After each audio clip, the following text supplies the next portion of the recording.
السلام علیکم. دا د خیر آباد چوکۍ مین غټه لاره ده او دا د ملک انور تاج او د عارف احمدزی حلقه ده. نو موږ تاسو ته د موبایل د کیمرې په ذریعه باندې دا لارې ښو چې دا وګورئ، دا زموږ د لارې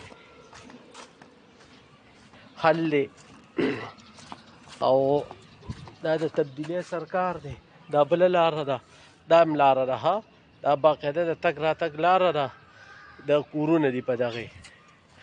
نو زما د خپل ایم پی ای او ایم این ای صاحب ته دا عاجزانه درخواست دی او دوی ته زه دا درخواست کول غواړم چې دوی دې مهرباني وکړي د دې لارې باره کې دې لږ سوچ وکړي، لږ فکر دې وکړي،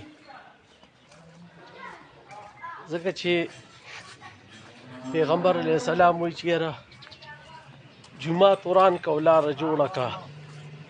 نو زه دوی ته دا یو عاجزانه درخواست کوم، بلکې دا د دوی حق هم دی چې دوی دا اوس دغه خو لږې ګزاره حال لاره وه او زه تاسو ته یو بله لاره ښیم چې دې کې تقریبا 2-3 کسان راوغورځېدل او د یو کس پکې خپه هم کرک شوه، بل یو ماشوم پکې دې نیر ته مو غورځېده. نو دا هر ټیم چې کوم دی د یوې غټې حادثې سبب جوړېدی شي. نو دغه زموږ جومات دی او د دې خټو په وجه باندې څوک هم دې جومات ته نه راځي. دا هغه لاره ده او دا ښه کافي غټه لار ده، خو وګورئ د یو خوړ یو شکل یې اختیار کړی دی. نو زه خپل ایم این ای او ایم پی ای صاحب جناب ملک انور تاج صاحب او جناب عارف احمدزی ته دا عاجزانه درخواست کوم چې مهرباني وکړئ تاسو د دې لارې څه حل روباسئ او باقي لکه د دې د خلکو دا وینا ده چې د دې د خلکو پی ټی آی سره ډېر یو ګهره تعلق دی او یو ګهره تعلق دی او هر کمپین کې دوی د پی ټی آی والا سره شانه بشانه ولاړي، پروګرامونه هم ولا کوي.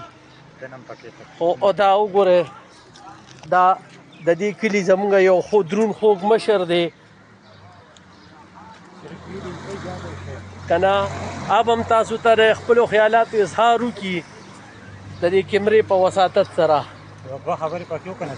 نذیر زاده صاحب ته زموږ دا خواست کوو چې دې راشي او د دې لارې باره کې دې څه خپلو خیالاتو اظهار وکړي. نذیر زاده بھائی سلام علیکم، تاسو د دې لارې باره کې څه رایه ورکړئ که نه یار؟